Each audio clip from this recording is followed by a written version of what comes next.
Hello, and welcome to the Bullfrog's pond. That's right. But as you can tell, I've kind of been talking about doing movie reviews and book reviews. And when I did my first book review about the Raira books, I talked about how I wanted to do a deep dive. And this is my first one, and I wanted to do these because I feel like there's something more in depth with movies and books. And there's things about them that we have to realize there's something more to be thought of, something more to be talked of, and something that I kind of realized, hey, I this is something I also like to do. I like to go in deep with books, with movies, and certain subjects. And I thought, first thing, two things came to mind. Thing one, I want to do a deep dive later on, but this is the first thing I want to do. And that is a question. Why is it these children's classics that we all know, we've read, our parents have read, our grandparents have read, what is it about those books, these books, that makes them immortal, that makes them timeless? And these titles are, Jungle Book, Secret Garden, A Little Princess, Peter Pan, Treasure Island, Tom Sawyer, Huckleberry Finn, and Alice in Wonderland. You may hate me right now because you may say, hey, you're talking about children's literature, right?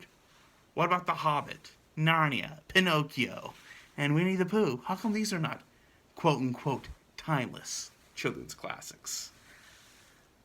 Well, Hobbit and Narnia, I will say is this. They are good children's books. They are really good. But their legacy says otherwise.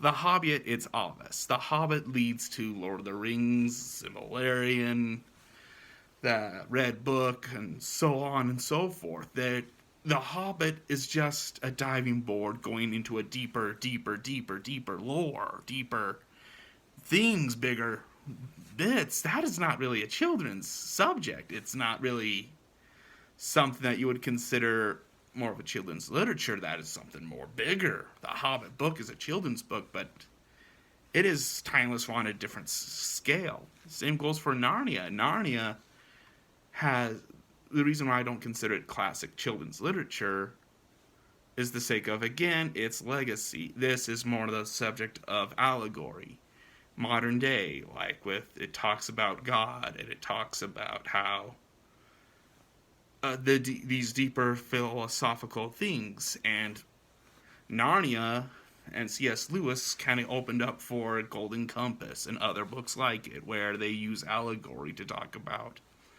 deeper subjects, from Golden Compass's atheism to other said books. And that is what Narnia has kind of opened up, and that's what Narnia is.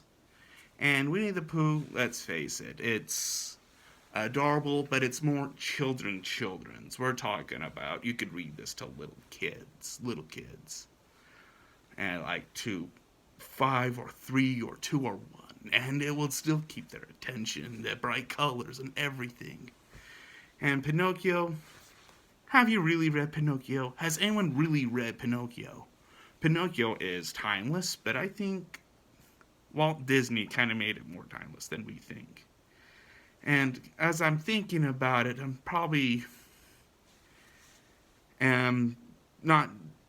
This is the subject why I want to talk about it, and that is, how come those books that I just listed, why they're not classics, why they're more different forms of a classic.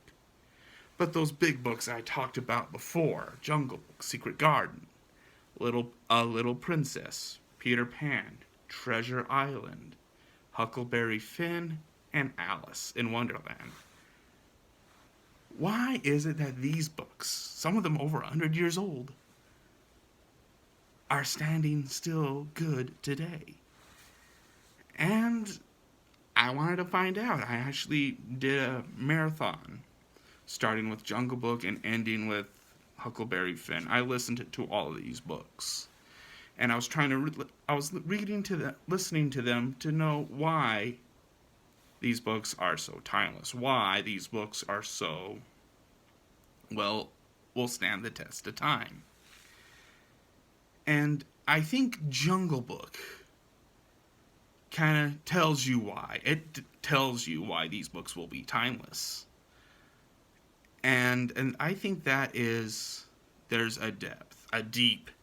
These books are not just meant for little kids. These books have some more deeper meanings, they speak to kids on a mature level. They have death, they have lore. I mean, this may sound silly, but I stand by it.